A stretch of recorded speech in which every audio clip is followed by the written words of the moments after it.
흔히들 여러분 우리 인생을 많은 것들로 표현을 하지만 참 인생은 드라마다라고 이렇게 표현을 할 때가 있습니다. 드라마다.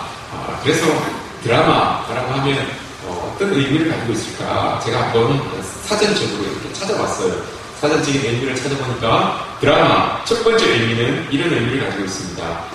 등장인물의 행동이나 대화를 기본 수단으로 해서 표현을 하는 예술 작품, 이게 드라마라고 합니다. 두 번째는 극적인 사건이나 상황을 비유적으로 말할 때 이것을 드라마다라고 이렇게 이야기합니다. 그럼 여러분 우리가 인생을 인생 참 드라마 같다라고 할 때는 첫 번째 의미겠습니까? 두 번째 의미겠습니까? 들으셨습니까? 안 들으셨습니까? 첫 번째, 등장인물의 행동이나 대화를 기본 수단으로 해서 표현을 하는 예술 작품, 이게 첫 번째고요. 두 번째, 극적인 사건이나 상황을 비유적으로 이럴 때 쓰는 말, 그걸 드라마라고 합니다. 그럼 우리 인생을 내 인생 참 드라마 같다 라고 이렇게 이야기할 때 첫 번째 의미입니까? 두 번째 의미입니까? 두 번째 의미죠. 그렇죠. 극적인 상황들이 막 일어나는 거 우리가 잘 알지는 못하지만 이런 사건들이 우리에게 일어날 때, 이런 상황들이 우리에게 일어날 때 이게 진짜 내 인생 드라마 같다라고 이렇게 이야기하지 않는 겁니까? 이렇게 이야기하는 거죠. 자, 극적인 사건이나 상황들이 생길 때 우리는 드라마 같다라고 이렇게 이야기합니다. 그래서 제가 이 대한민국의 역대 드라마를 한번 이 조회를 한번 해봤어요. 가장 인기 있었던 드라마가 어떤 드라마였나 라고 해보니까 1997년도에 KBS에서 방영된 첫사랑이라는 드라마가 있더라고요. 첫사랑. 그게 65%예요. 시청률 65%. 그러니까 10명 중에 6명은 그 드라마를 본 거예요. 10명 중에 6명은 그 시간에 그거 앉아서 그걸 보고 있었던 거예요. 65%. 저는 근데 개인적으로 그때는 제가 이제 젊었을 때니까 그런 첫사랑에 대해서 관심이 별로 없었는가 봅니다. 그게 별로고요. 제가 공감하는 드라마는 대하 드라마, MBC 대하 드라마, 허준. 이 모습이 정녕 허준의 모습이란 말인가. 허준이 저는 마음에 와닿아요. 근데 거기 보면 선생님이 돌아가시면서 자기의 시신을 허준에게 주면서 이 몸의 모든 부분들을 다 알아서 병을 고치는데 사용해라라고 이렇게 이야기하죠. 그러면서 이제 다 하고 나서 무덤을 만들어 놓고 허준이 이렇게 절을 하고 떠나가면서 다짐을 해요. 선생님, 제가 이 의술을 빌미로 명예를 탐하거나 돈을 탐한다면 나를 버려주십시오.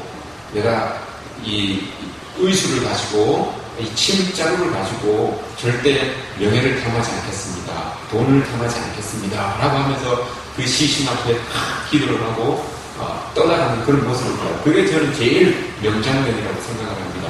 그러면서 늘 이렇게 생각을 하죠. 한 사람이 시신을 바쳐서 저렇게 의술을 정진하는데도 저 모습 때문에 내가 명예를 탐하지 않고 돈을 탐하지 않고 열심히 살겠습니다라고 저렇게 다짐하는데 하물며 예수님께서 우리를 위하여서 나를 위하여서 십자가에 돌아가셨는데 십자가에서 죽으셨는데 과연 정말 예수님 때문에 명예를 탐하지 않고 돈을 탐하지 않고 정말 예수님의 사랑으로 살아가는 그런 나의 모습인가 라는 것을 그걸 보면서 늘 다시 한 번씩 돌아봐요. 근데 우리 아내는 싫어해요.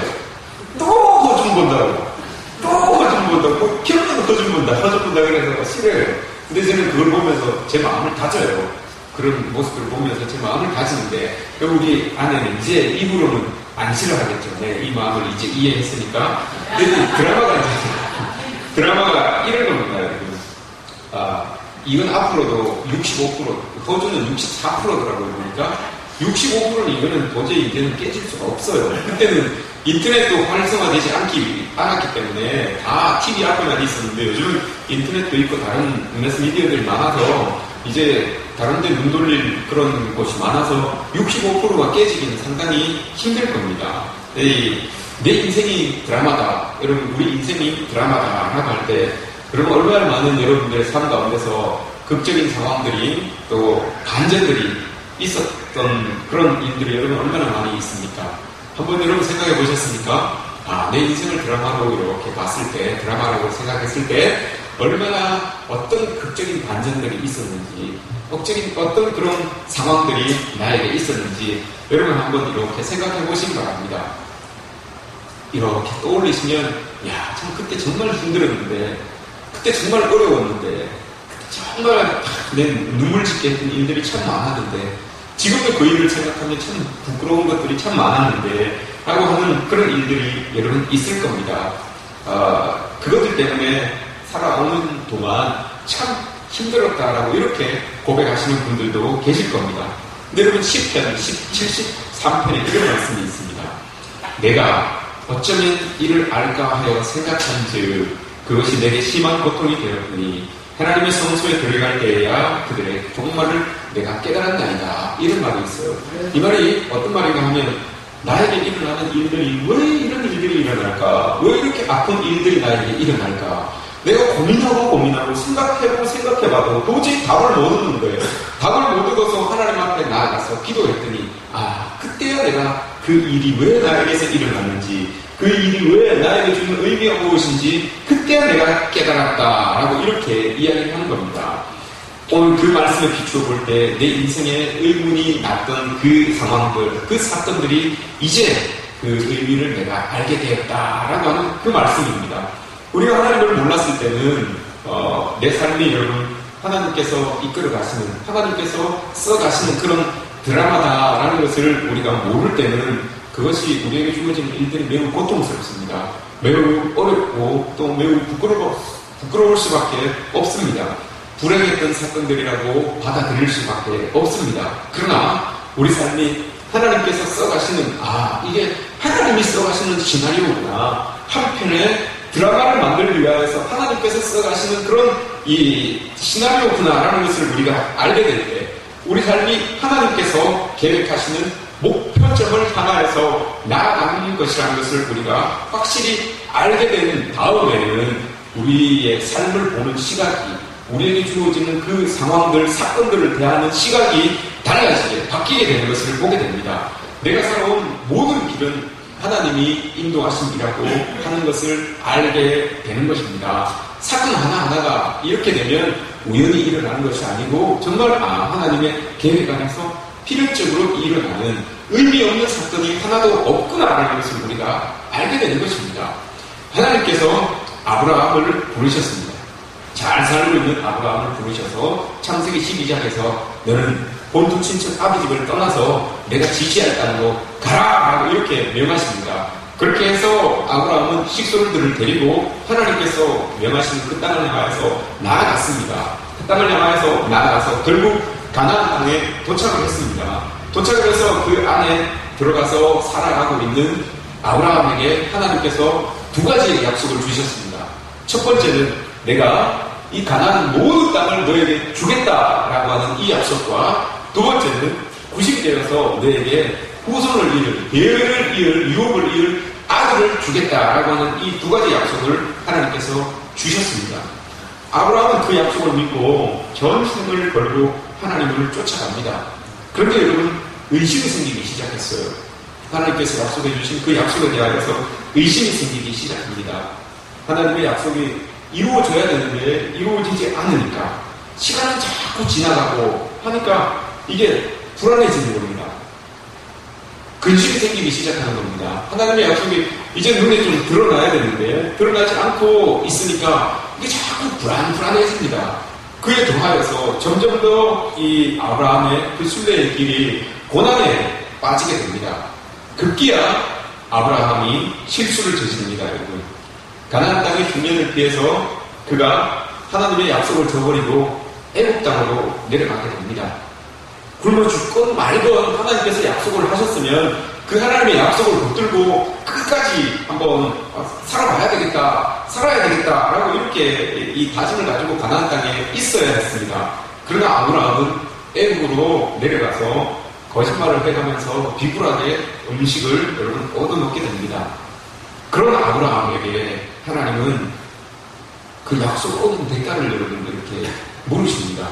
그 약속을 어긴 대가가 이겁니다. 창세기 15장에 나오는데 15장 이하에 나옵니다.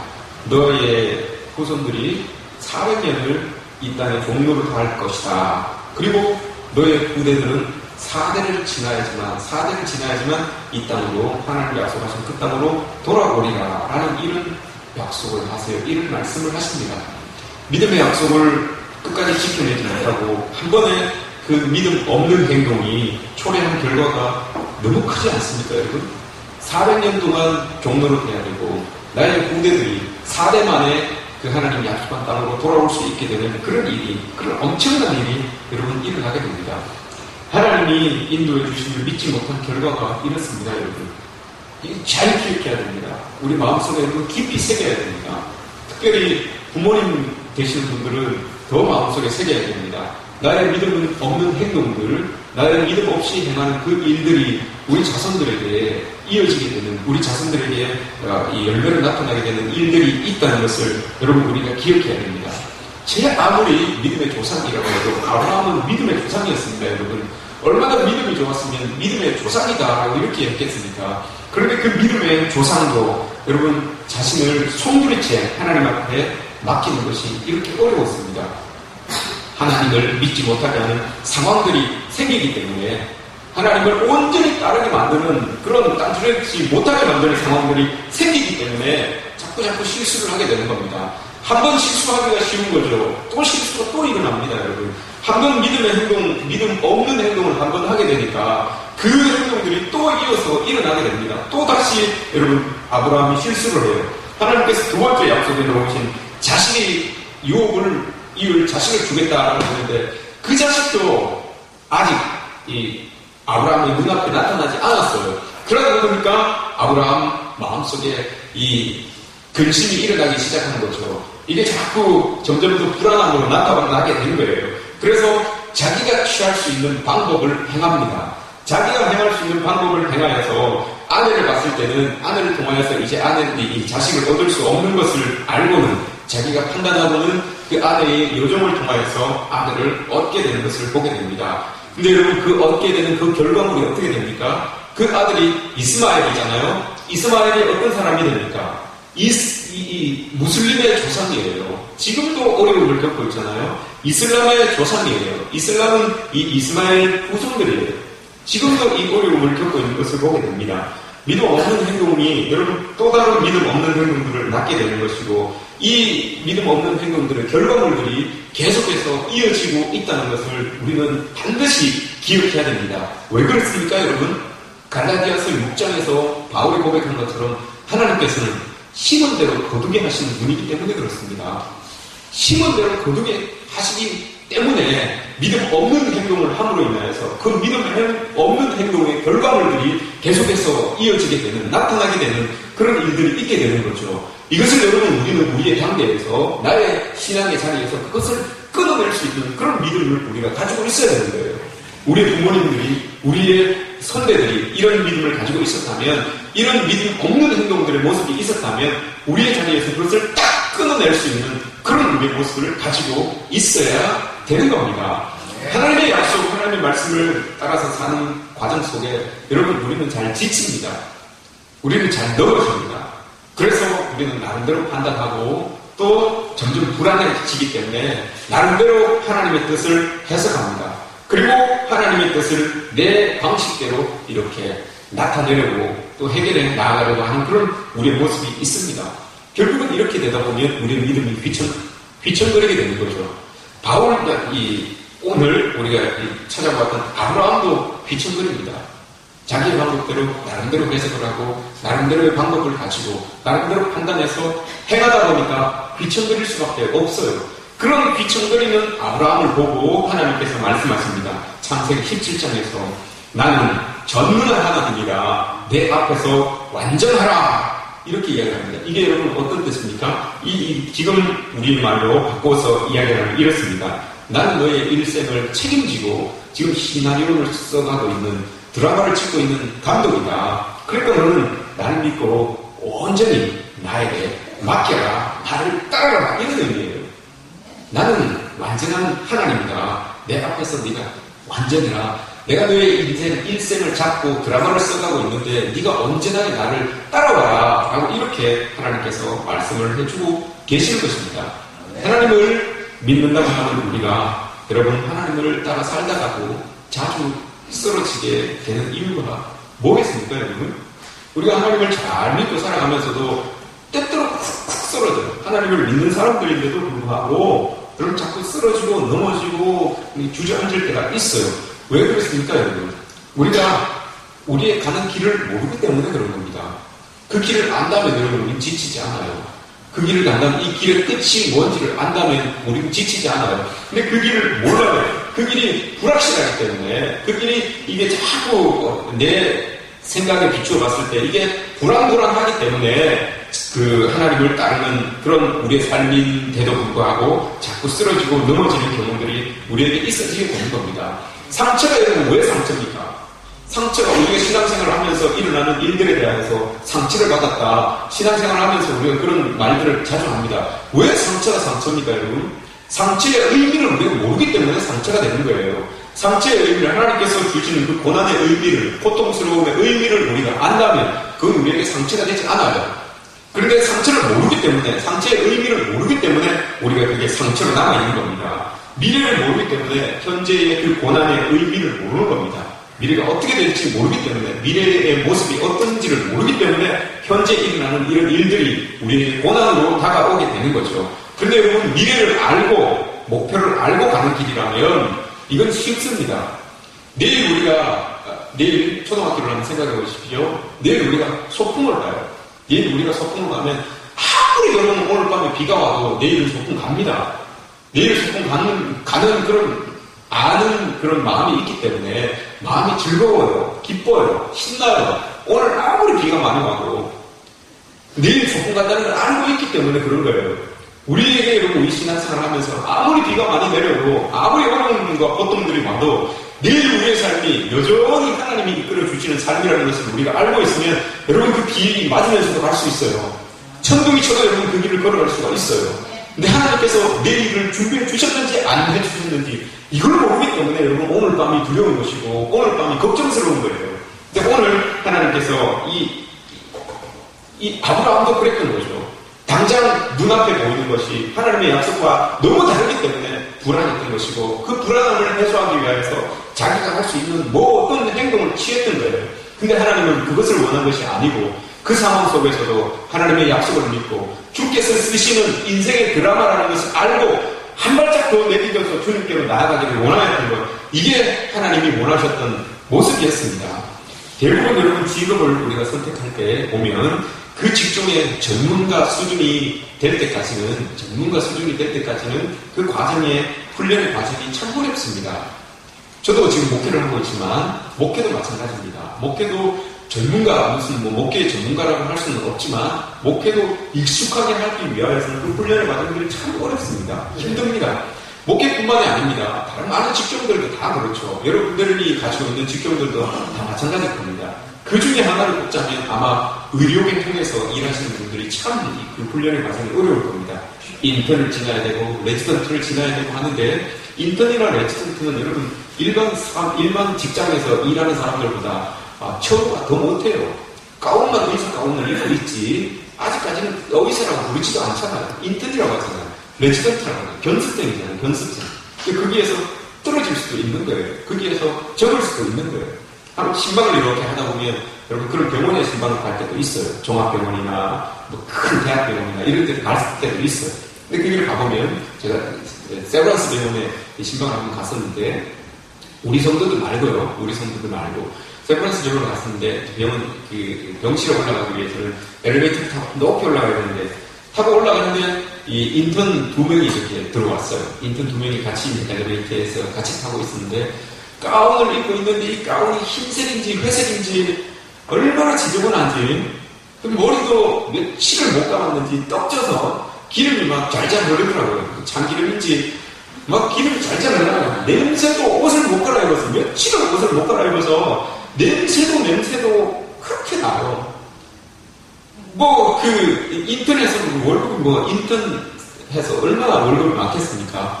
잠도 뭐 며칠을 못 자고, 뭐 먹는 것도 대충 뭐 빵으로 때워 먹고, 뭐 이렇게 하는 그 자리가 인턴 자리예요. 레지던트 자리예요.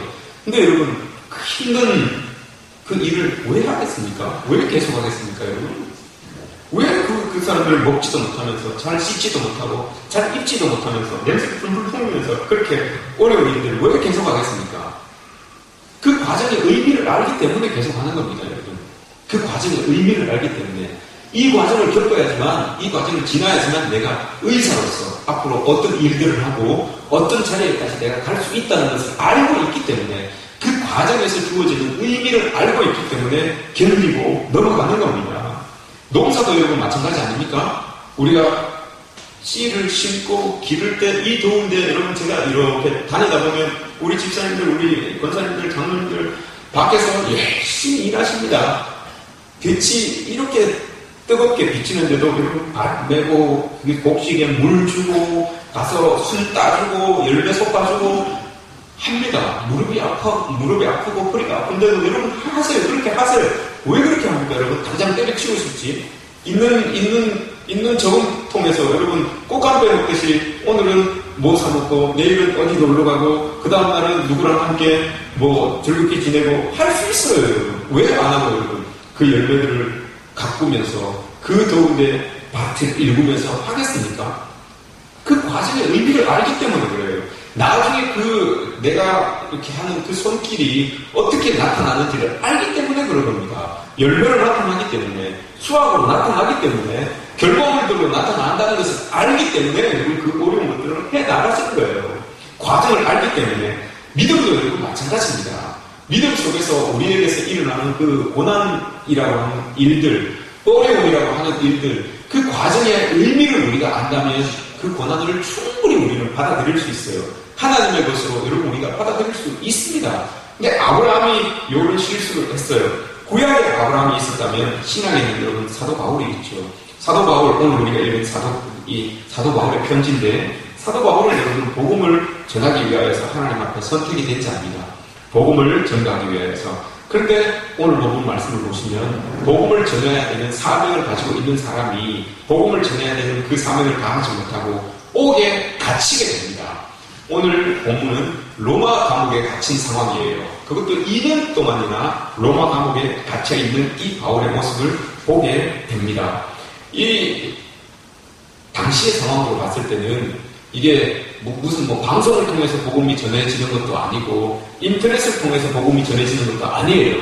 복음이 전해지기 위해서는 될 수 있으면 많은 사람들을 만나야 되고 될 수 있으면 많은 지역을 돌아다녀야 돼요. 발로 복음을 전하는 거거든요. 그러니까 여기 이 발로 복음을 전하는 것이기 때문에 많이 돌아다녀야 되고 많은 사람들을 만나야 돼요.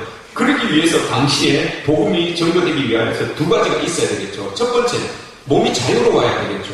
몸이 자유롭게 어디든지 돌아다닐 수 있어야 되는 거예요. 이게 하나 있어야 되는 것이고, 두 번째는 자유롭게 돌아다니되 많은 사람들과 접촉이 있어야 되는 거예요. 그런데 여러분 지금 보십시오. 사도 바울이 어떻습니까? 몸이 지금 자유롭습니까? 자유롭지도 못해요. 지금 감옥에 갇혀있기 때문에 자유롭지도 못해요. 많은 사람을 여러분 만납니까? 감옥 안에 있으니까 못 만나죠. 당연히 못 만나죠. 그러면 여러분 이런 상황 속에서 사도 바울이 어떤 마음이 들겠습니까? 내가 분명히 하나님께서 잘 나가던 나를 하나님이 불러서 이방인에게 복음을 전하는 사역자로 나를 불러주셨는데 그 사역자로 나를 불러주셨다면 나를 자유롭게 하셔서 많은 곳을 돌아다니게 하시고 그 돌아다니는 과정 속에서 많은 사람들을 만나서 하나님의 복음을 전할 수 있게끔 해주십시오. 해주셔야 되는데 하나님 이게 지금 무슨 일입니까? 내가 지금 이 감옥에 갇혀서 이게 지금 무슨 상황입니까? 하고 이렇게 원망할 수도 있어요. 하나님에 대하여서. 하나님에 대해서 원망할 수도 있고 자기 처지에 대해서 비관할 수도 있어요. 그러면서 자기가 할 수 있는 행동이 있죠. 로마 시민권이 있기 때문에 그 시민권을 사용하여서 그 옥에서 나올 수가 있었어요. 그 시민권을 딱 사용해서 내가 로마 시민권을 가지고 있는 사람이다 라는 그것을 딱 드러내놓고 그 옥에서 나올 수 있게끔 노력했다면 나올 수도 있는 상황이 될 수 있습니다. 그래서 자유의 몸을 가지고 그렇게 다니면서 주의 복음을 전할 수 있는 그런 방법을 취할 수도 있었어요. 그런데 사도 바울이 그렇게 하지 않잖아요. 자기가 그렇게 계획하고 있었던 일 반대로만 일이 자꾸 일어나고 있는 겁니다.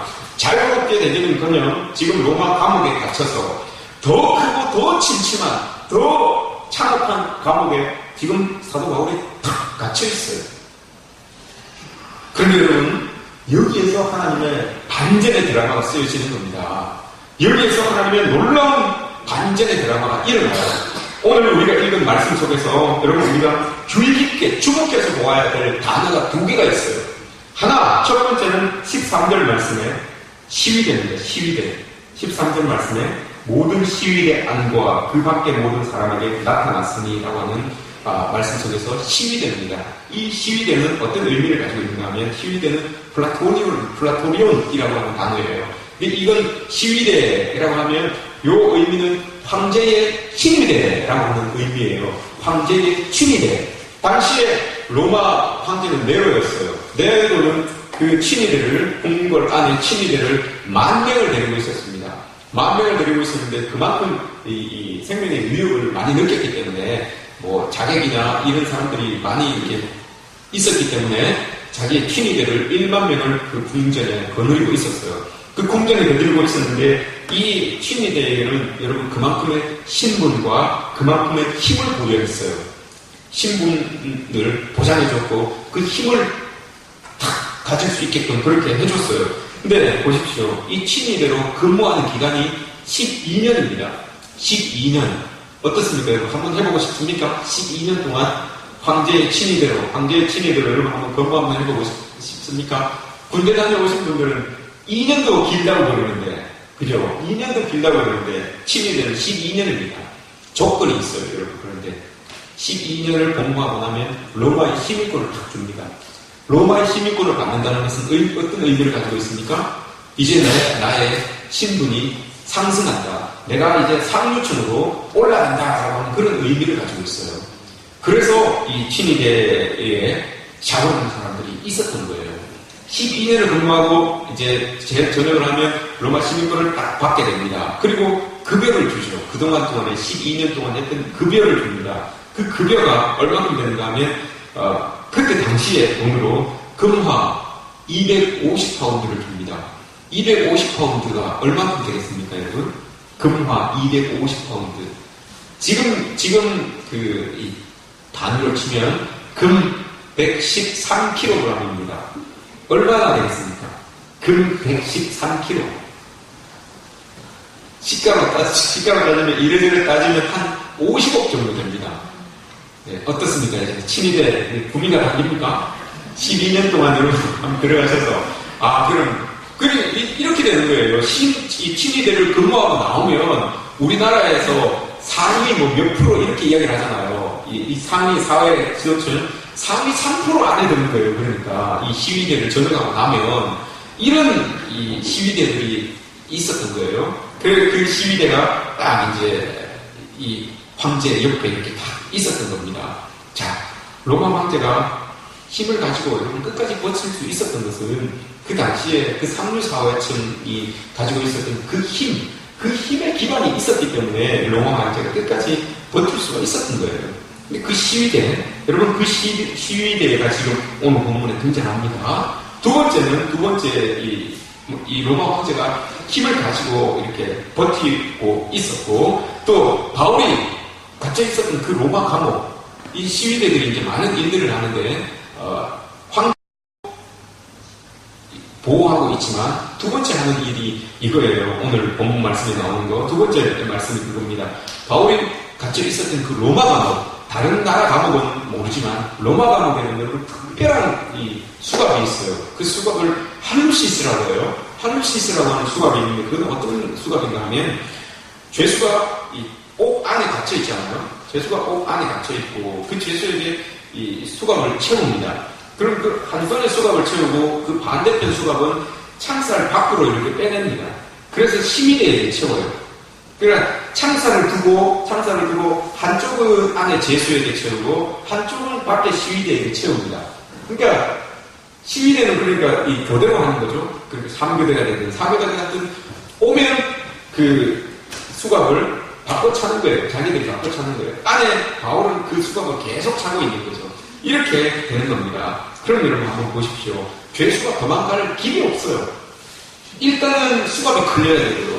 두 번째는 창살이 거쳐져야 돼요. 그리고 밖에 나가서 꼭 큰 창살 그게 또 거쳐져야 되는 거죠. 이게 할 수가 없어요. 불가능해요. 근데 여러분 여기에서 하나님의 큰 반전이 일어나지 않습니까? 하나님의 그 드라마가 여러분 얼마나 멋지게 쓰여집니까? 한번 보십시오 여러분. 바울이 로마의 시위대들과 24시간을 함께 하는 거예요. 로마의 시위대와 24시간을 함께 하는 거예요. 그게 3교대가 되든 4교대가 되든 바울은 감옥 안에 있고 그 쇠사슬을 그 수갑을 반대편에 있는 시위대가 차고 있어야 돼요. 그러면 여러분 생각해 보십시오. 24시간 동안 사도 바울이 그들과 함께 있는데 무슨 이야기를 나누겠습니까 여러분? 그곳에서 무슨 이야기를 나누겠습니까? 복음 이야기밖에 없어요. 예수 그리스도에 대한 이야기밖에 없어요. 교대하는 사람에게 내가 무슨 말을 했지? 어제 무슨 말을 했을까?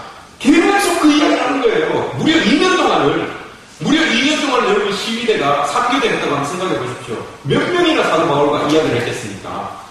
얼마나 많은 사람들이 여러분 사도 바울과 이야기를 했겠습니까? 그 이야기가 딴 이야기가 아니에요. 세상적인 이야기가 아니에요. 복음 이야기예요. 예수 그리스도가 우리를 위해서 죽었다. 예수 그리스도가 우리가 알고 있는 그 하나님의 메시아로서 오신 사람이 바로 예수 그리스도다. 근데 그 예수 그리스도를 우리가 죽였다. 그 그리스도를 우리가 믿고 믿어야지만 구원을 얻을 수 있다. 계속해서 그걸 이야기한 거죠. 그 듣기 싫어서 여러분 그 간수가 저 멀리 떨어져 있으면 수건을 쭉쭉 당기면 돼요. 졸고 있으면 툭툭 치면 돼요. 수건을 어떻게 뛰어라 쭉쭉 당기고 그 이야기를 계속 들려주는 거예요. 복음 이야기를. 그래서 여러분 어떤 일이 일어납니까? 빌립보서 4장에 보면 오늘 말씀 4장 22절에 보면 이런 말씀이 있어요. 제가 한번 읽어드릴게요. 편지를 쓰면서 끝 인사를 하는데 이렇게 인사를 해요. 모든 성도들이 너희에게 문안하되 특히 가이사의 집 사람들 중 며칠이라. 이 말이 있어요. 이게 여러분 어떤 의미입니까? 가이사의 집 사람들. 가이사가 누굽니까? 시저예요. 황제예요. 황제의 집 사람들이라고 이렇게 표현이 되어 있어요.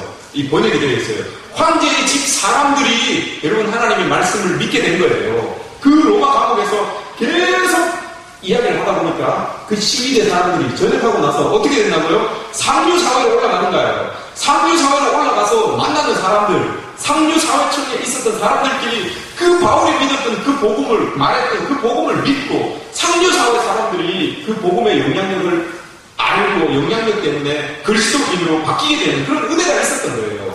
그래서 여러분 이 시간이 지나고 나서 로마가 어떻게 됩니까? 300년 후에 콘스탄틴 시대 때 여러분 이 기독교가 공인이 되잖아요. 그리고 나서 얼마 있지 않아서 데오도시우스 때 국교로 돼요. 기독교가. 왜 그렇게 됩니까 여러분?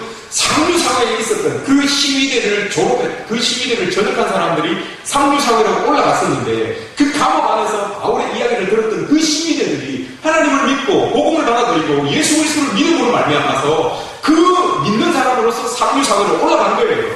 그래서 그 상류사회에 있었던 사람들에게 그리스도를 전가할 수 있었던 것이고 그 많은 사람들이 공인해서 기독교를 국교로 받아들이게 되는 그런 일들이 일어나게 된 겁니다. 여러분 이만큼 반전이 어디 있습니까? 사도 바울은 그렇게 자유로운 몸을 바라서 자유롭게 돌아다니면서 하나님의 복음을 많은 사람들에게 전했으면 좋겠다라는 그 마음을 가지고 있었는데 하나님의 계획은 그게 아니에요 여러분.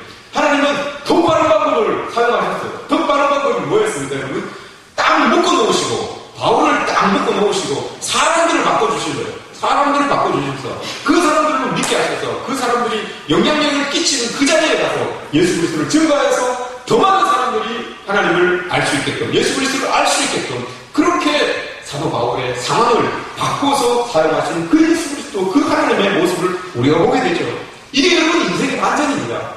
바울은 빨리 풀려나서 빨리 돌아다니면서 복음을 많은 사람들에게 전하기를 원했지만 하나님은 그게 아니었어요. 하나님이 바울을 딱 묶어놓으셨어요. 딱 묶어놓으시고 누구도 만날 수 없는 그 감옥에 딱 두셨는데 더 많은 사람을 만났고 결과적으로 더 많은 사람들에게 복음이 전도되고 더 빨리 복음이 전도되는 그런 일이 바울을 통해서 바울의 상황을 통해서 일어나게 된 겁니다. 이런 상황이 여러분 우리의 인생에도 우리의 삶 속에도 여러분 일어나기를 축복합니다. 내 뜻대로 내 원대로는 이게 빨리 풀려야 되고 이게 빨리 진행이 돼야 되는데 하나님이 왜 이렇게 묶어놓으실까? 하나님이 왜 이렇게 우리를 고통스럽게 하고 고민스럽게 하실까? 여러분 이런 완전히 우리의 삶 가운데서 있기를 주님의 이름으로 축복합니다. 그리고 두 번째 우리가 봐야 될 단어가 도리어입니다. 도리어.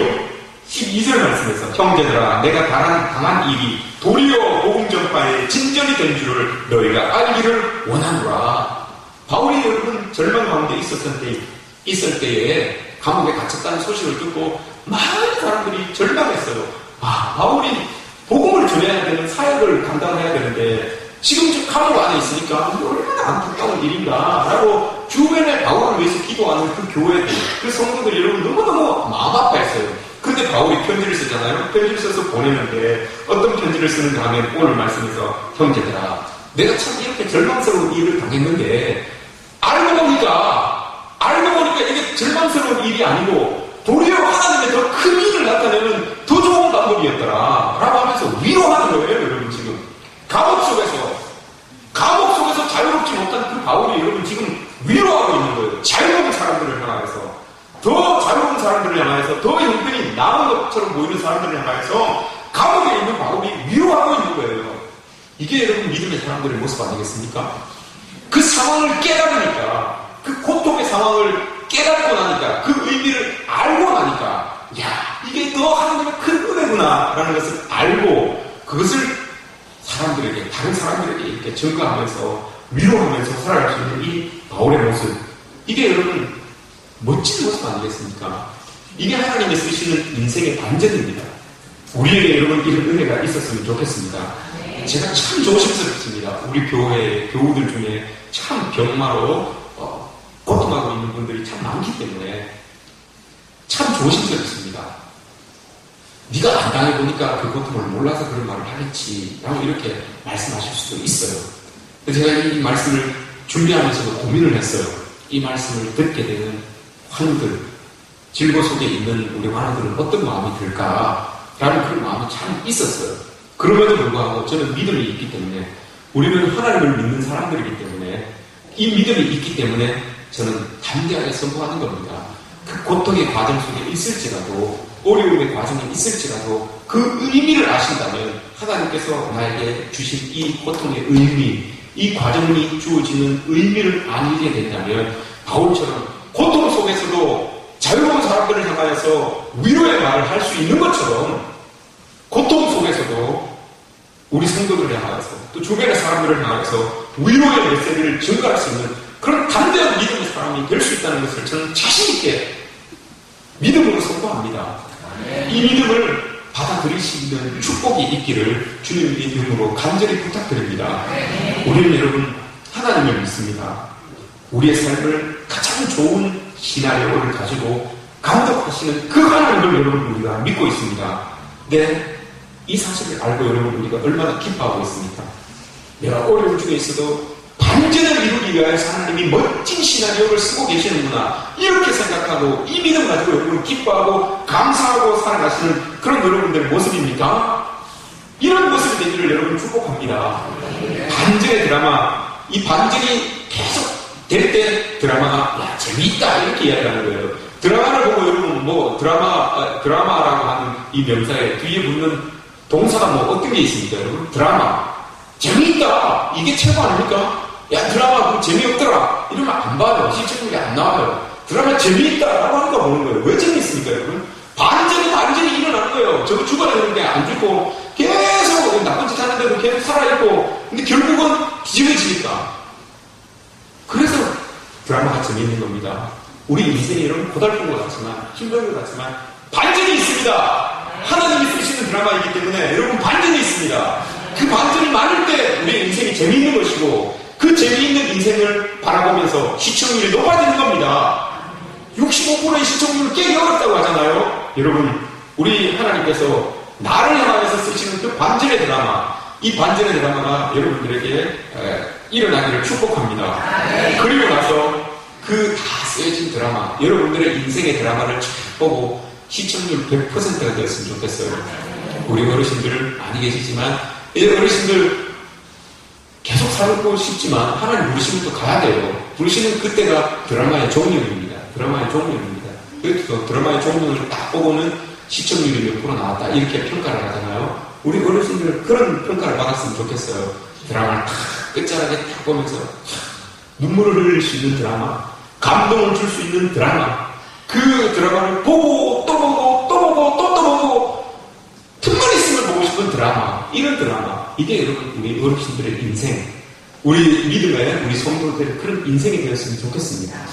여러분들의 믿음을 다 되뇌일 때, 우리 교회에서 되뇌일 때, 그 어른 참 이랬다. 그 장로님, 그 권사님, 그 집사님 이랬다. 그래서 가서 뭉클해지는 그런 드라마, 그런 인생의 드라마, 그리스도인으로서의 드라마가 여러분들의 삶이 되시기를 주님의 이름으로 축복합니다.